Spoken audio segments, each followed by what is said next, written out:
Life is unbelievably fragile, and we forget that because the routines of our daily existence lull us into a false sense of permanence. You wake up, drink your coffee, go to work, maybe complain about traffic, and somewhere in that monotony you imagine that tomorrow is guaranteed. But it isn't. The crash of a plane is a brutal reminder of that reality. Hundreds of people, living their ordinary lives, suddenly encounter chaos at its most vicious. One moment they are strapped into their seats, listening to announcements, maybe thinking about family, maybe thinking about deadlines, and the next moment everything they assumed about safety stripped away. That is not just tragedy. It is truth emerging violently into view. It is the truth that life is uncertain, and every second is borrowed. You can try to cover it up with distraction, but reality has a way of breaking through the illusion. The very idea of safety itself is more of a psychological construct than a physical reality. We convince ourselves that technology, regulations, and human expertise guarantee protection, but the world is never fully safe.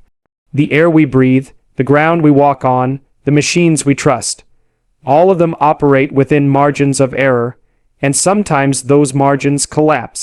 A plane crash is horrifying because it unmasks that lie. It demonstrates how thin the veil really is between normalcy and catastrophe. And if you are willing to look at that fact honestly, you realize something profound. Fragility is not the enemy. Fragility is the truth. It's a reminder that you are not invincible, that your time is limited, and that you must live as though every moment counts. Otherwise, you are merely playing games with the little time you are granted. When people hear about a disaster, their first instinct is denial. They think, that won't happen to me, or that's rare, so I don't need to worry. But that denial is precisely the problem. It is the refusal to look at reality squarely. If tragedy only strikes others, then you are free to continue wasting your days, free to indulge in trivial pursuits, free to act as though you are immune from chaos. But you are not immune. No one is. When you confront the fragility of life, it doesn't paralyze you, it awakens you. It forces you to take responsibility for how you are living right now. A plane crash, as terrible as it is, serves as a mirror to your own mortality. If you ignore that reflection, you are choosing blindness, and blindness never protects you from chaos. It only makes you more vulnerable when it finally arrives. The problem with modern life is that it tricks us into thinking stability is permanent. You live surrounded by technology, medicine, laws, and institutions, and so you start to imagine that suffering belongs to some other time or place. But suffering is always just one accident away. A malfunction, a miscalculation, a moment of human error, and suddenly the veneer of control is stripped off, exposing the raw truth underneath. You cannot control everything, and pretending that you can is arrogance. Instead, the recognition of fragility should produce humility. It should produce gratitude for the order that exists, and for the fact that most of the time, life works. If you take it for granted, you won't appreciate it until it's torn away, and by then it's too late. The fragility of life is not something to run from, but something to integrate into your understanding. There's also a deep psychological danger in ignoring fragility because it breeds entitlement. When you assume tomorrow will look like today, you begin to believe that tomorrow owes you something. You put off what you should do now, you treat people casually, you let opportunities slip because you think there will always be another chance. But fragility destroys that illusion. It says, no, you are not guaranteed another sunrise, you are not guaranteed another phone call with your mother, you are not guaranteed the chance to fix your mistakes. And when you really let that fact sink into your soul, it changes how you act.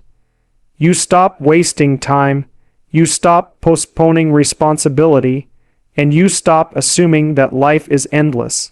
You begin to live with urgency, not panic, but urgency rooted in meaning and responsibility. Think about the families of those lost in a crash. For them, the fragility of life is no longer an abstraction. It is a wound. The last phone call, the last conversation, the last moment of eye contact suddenly becomes infinitely valuable because it is the last. That is what fragility does. It transforms the ordinary into the sacred. But why wait for tragedy to teach you that lesson? Why not act as though every word you speak could be the last word someone hears from you? Why not act as though every embrace could be the last embrace you give? That's not morbid, that's truthful. It's what keeps you awake to the value of each interaction, each opportunity, each breath. And the truth is, you don't know which one will be the last. The fragility of life also calls for courage. Once you acknowledge that you are always vulnerable to disaster, you face a choice. Do you shrink back and live in fear, or do you step forward with strength? If you deny fragility, you live recklessly. If you obsess over fragility, you live timidly. But if you integrate fragility, you live wisely. Courage is not the absence of danger. It is the willingness to live meaningfully in the face of danger. When you see the images of twisted metal and broken lives after a crash, you realize that no amount of fear could have prevented it. The only thing you can control is how you live before that moment, and how you carry yourself after it. That is courage, to carry responsibility in a fragile world. When you understand fragility, gratitude becomes a natural response. Every day that a plane takes off and lands safely is a triumph of human skill and order against chaos. Every morning you wake up alive is a miracle hidden inside routine. But you can only see that if you remember the alternative. If you forget fragility, you forget to be grateful. You start complaining about the inconveniences of life instead of marveling at the fact that you are alive at all. And gratitude is not a passive feeling. It transforms you. It makes you more attentive, more responsible, more capable of bearing the suffering that inevitably comes. Gratitude is the antidote to entitlement, and fragility is what makes gratitude possible. So, the lesson here is not to cower in fear of airplanes or to withdraw from risk altogether. The lesson is to accept the fragility of existence as the fundamental condition of life. You are breakable, but you are also capable of living meaningfully despite that. And in some sense, it is precisely because you are fragile that life is precious. If you could live forever, nothing would matter. But because life is limited, everything matters. That is the paradox. Fragility makes life both terrifying and valuable, and your task is to live in that tension without letting it destroy you. That's where meaning is found, not in denial, not in despair, but in conscious acceptance. Fear is an ancient mechanism, deeply wired into your nervous system, designed to keep you alive. When you sense danger, fear whispers, avoid it, hide from it, run away. And in some circumstances, that's useful. But fear also exaggerates. It convinces you that the mere possibility of disaster is justification for abandoning responsibility altogether. A plane crash happens and fear says, never fly again. But that response is not rational. It is avoidance disguised as wisdom. If you let fear dictate your life, you will shrink into a smaller and smaller space until nothing remains but stagnation. Fear reduces you, strips you of possibility, and ultimately makes you less capable of dealing with the very chaos it claims to protect you from. Fear is not the answer. Responsibility, on the other hand, is a higher principle. It demands that you look chaos in the face and prepare yourself, not hide from it. When you assume responsibility, you acknowledge risk, but you refuse to let it dominate your choices. You recognize that yes, planes sometimes crash, but you also recognize that progress requires risk, movement requires courage, and life requires engagement with uncertainty. Responsibility does not deny fear, it transforms it. It takes the raw energy of fear and channels it into preparation into competence, into resilience. The responsible person says, yes, danger exists, but I will face it with strength rather than run from it in weakness. That is the foundation of courage. That is the path that makes life worth living. If you avoid every risk, you may live a life that is technically safe, but it will also be profoundly empty. Imagine a person who refuses to fly, refuses to drive, refuses to speak in public, refuses to take opportunities, all because fear has dictated their choices. That person is not living. They are existing in a cage of their own making. Safety becomes a prison, and comfort becomes a form of paralysis. Responsibility breaks that cage open. It says, you are not here to avoid suffering. You are here to bear it, to transform it, and to emerge stronger because of it. Without responsibility, fear becomes the master.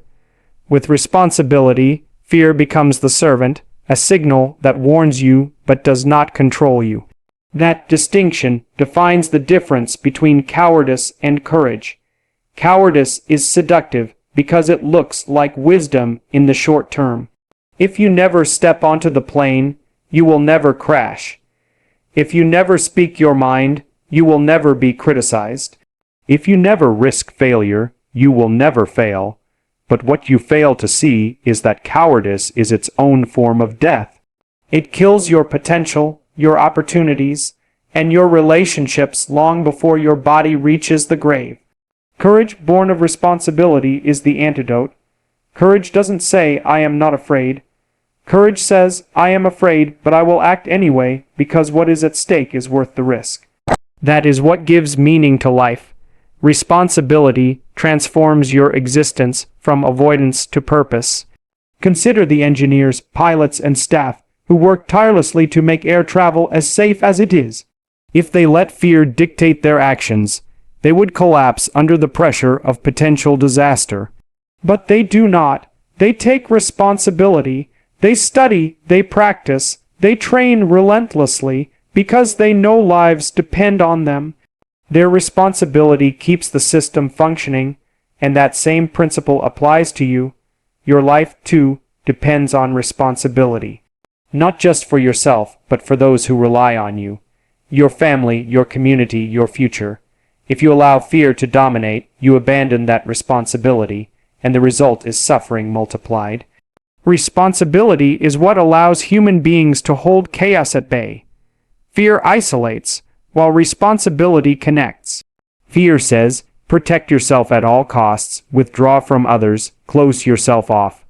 Responsibility says, step into the world, shoulder your burden, contribute to something greater than yourself.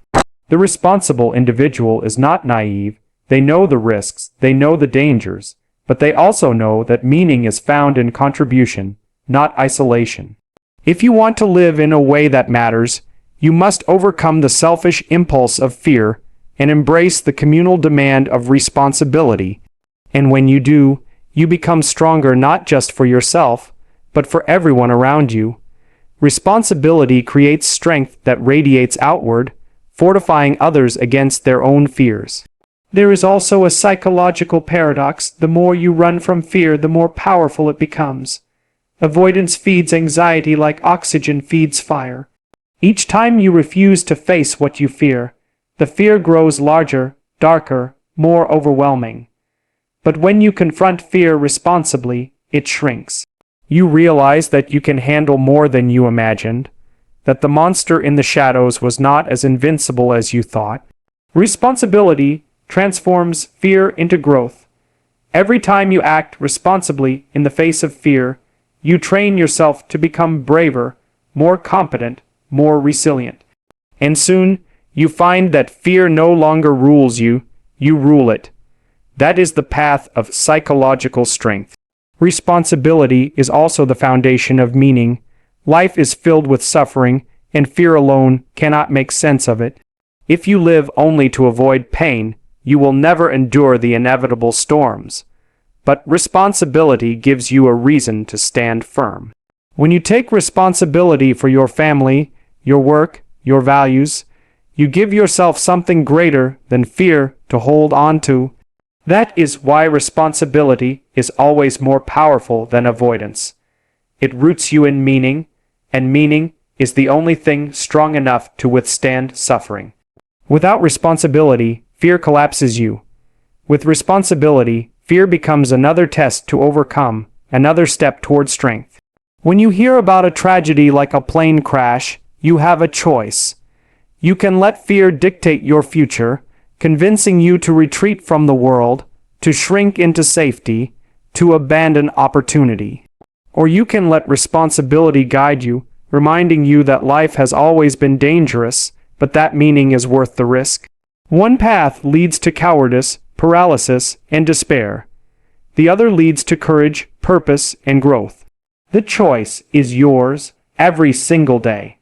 Fear will always whisper, but responsibility will always speak louder, if you choose to listen. Chaos is everywhere, and sometimes it bursts into reality with terrifying clarity, like in the aftermath of a plane crash, the wreckage, the screams, the broken lives. This is chaos unveiled, but here's the truth. Chaos is not the whole story. Every day, thousands of planes take off and land safely because order has been carefully, painstakingly constructed. Human beings have built systems of knowledge, training, engineering, and responsibility that allow metal giants to fly through the sky. That is not luck, it is discipline. It is the triumph of order over chaos, and yet, we forget this triumph because we only notice it when it fails. We focus on the breakdown, not the structure that keeps everything working most of the time. That is blindness. Order is not natural. The natural state of existence is chaos, randomness, decay, destruction. Order must be built, maintained, and defended against that constant threat. Air travel is a perfect example.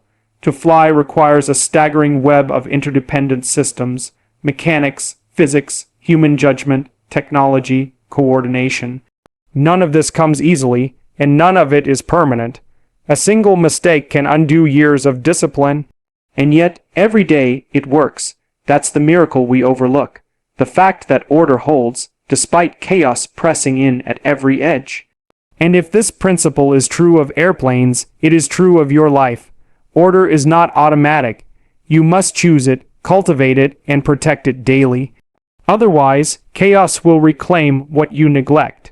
Chaos is terrifying because it strips away the illusion of control. You think life is stable, predictable, manageable, but the moment something catastrophic happens, that illusion vanishes. You see how fragile your structures really are. That realization can break you, or it can strengthen you. If you accept that chaos is always lurking, then you stop taking order for granted. You recognize that order is not a gift. It's a responsibility. It's something you must participate in creating. The home you live in, the job you work at, the relationships you maintain. All of these are small victories of order against chaos. Neglect them and they collapse. Nurture them and they hold. This is the pattern of existence. Most people underestimate how much effort is required to keep chaos at bay. Think about an airplane again. Every safe landing is the result of countless hours of unseen work. Engineers test, pilots train, regulators inspect, and mechanics labor in the background. If even one person shrugs off their responsibility, the chain can break and disaster follows. The same principle applies to your personal life. If you neglect your health, chaos enters as illness. If you neglect your relationships, chaos enters as betrayal or loneliness. If you neglect your work, chaos enters as failure or poverty. Order doesn't sustain itself. It must be earned continually. And that is why discipline is not optional. It is survival. Chaos is also seductive because it represents freedom without responsibility. It tempts you with the idea that rules don't matter, that discipline is unnecessary, that you can live without boundaries. But that's a lie. Total freedom is indistinguishable from chaos, and chaos destroys.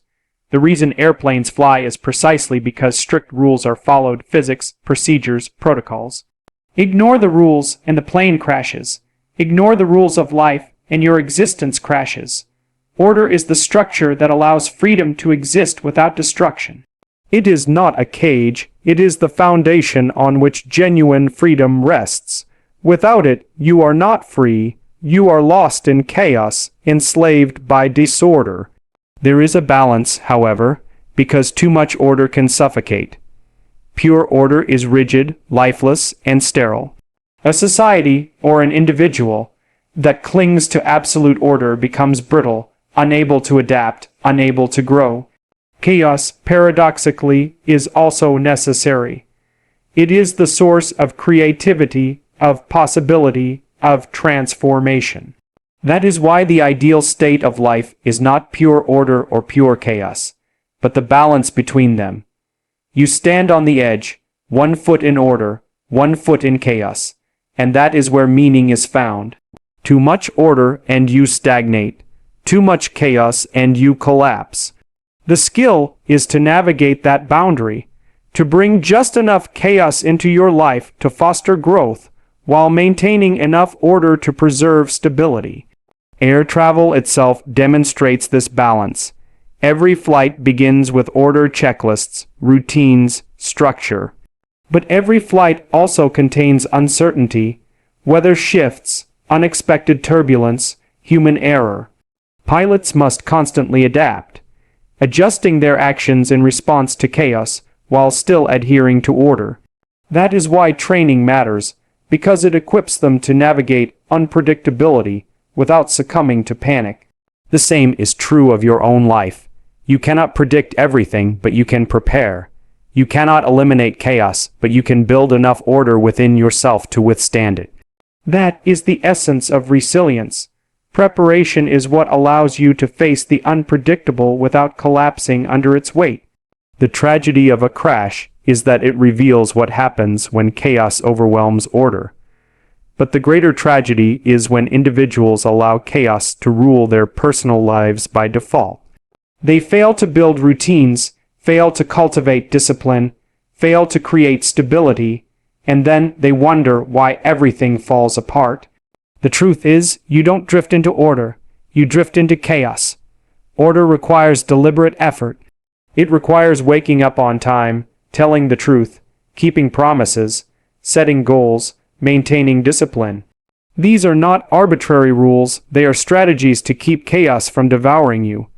Every small act of responsibility pushes back against the tide of disorder, and every act of neglect opens the door wider for chaos to enter. What people forget is that order is fragile, but it is also incredibly powerful when maintained. A plane stays in the sky not by accident, but because human beings have mastered complex laws of physics and engineered systems strong enough to resist chaos.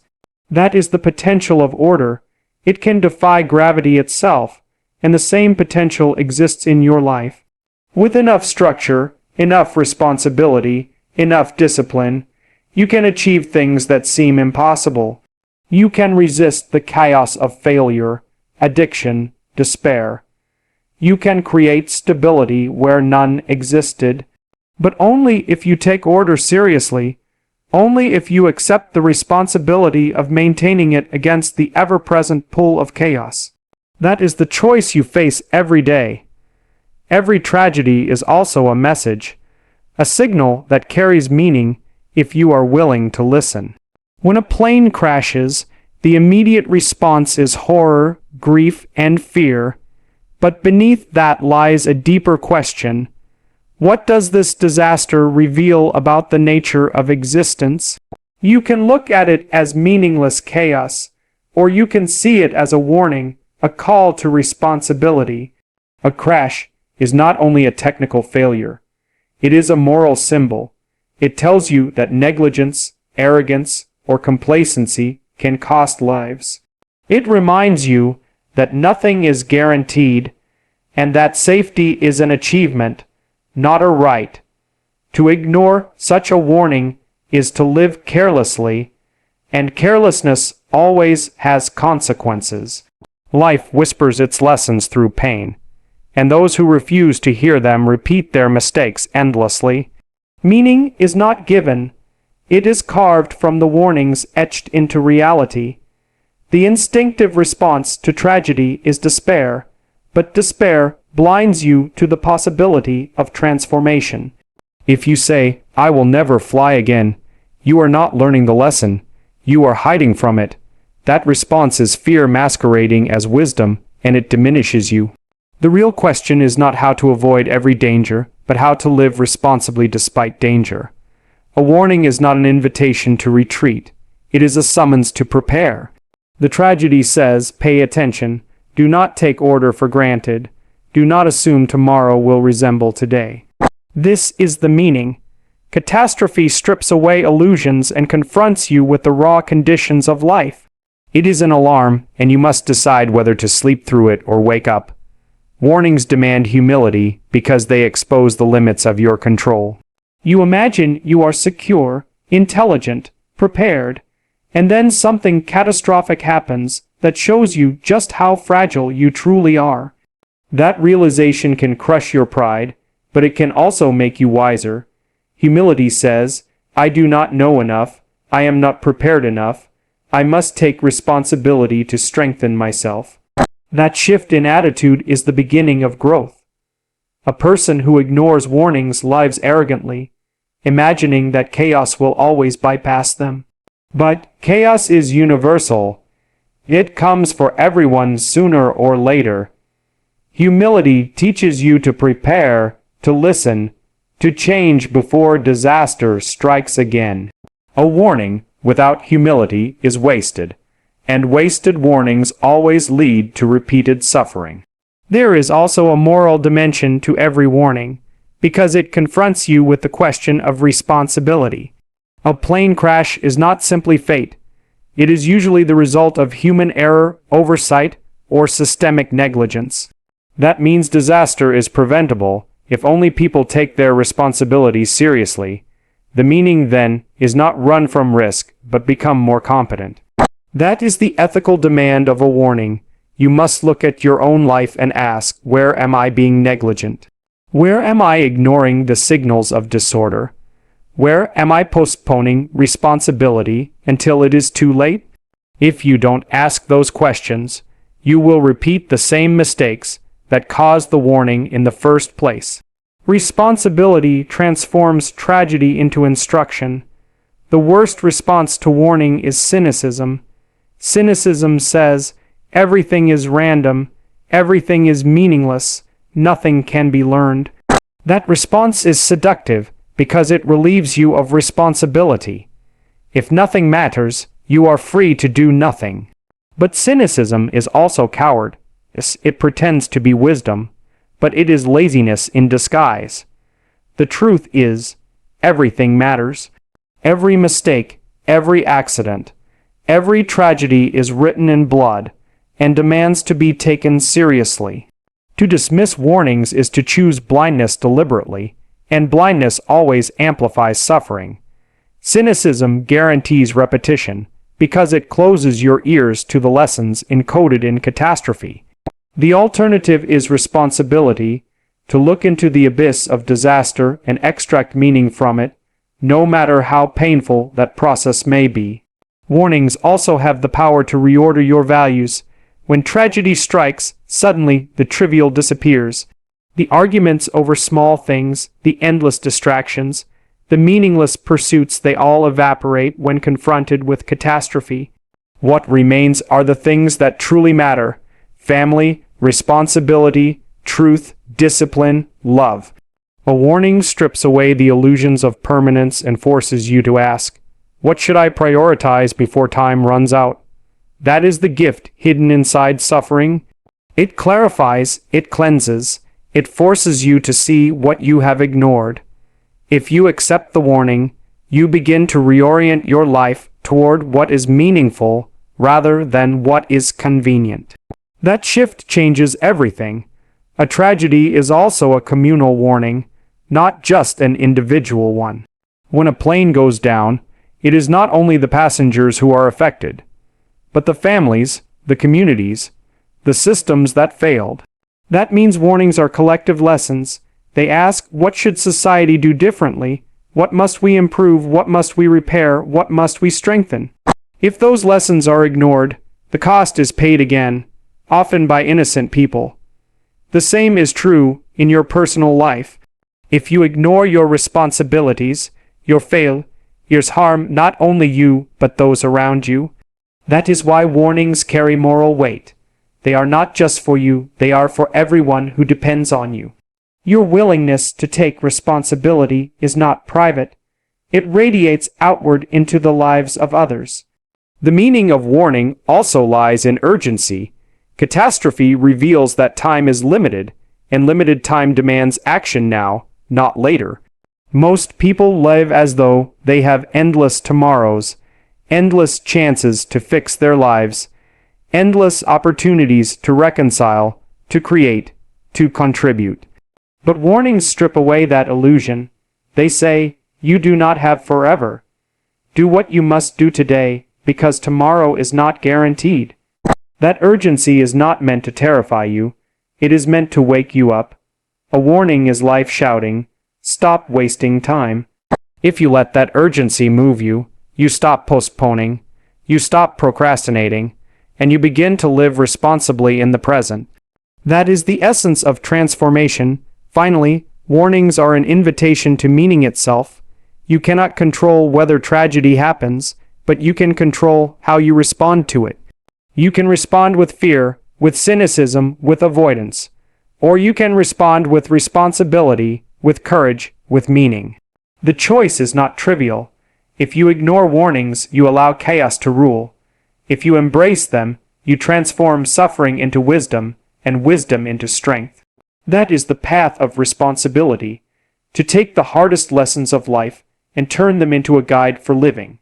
Every crash, every disaster, every failure is not just a tragedy, it is a teacher, and the only question is whether you are willing to learn from it.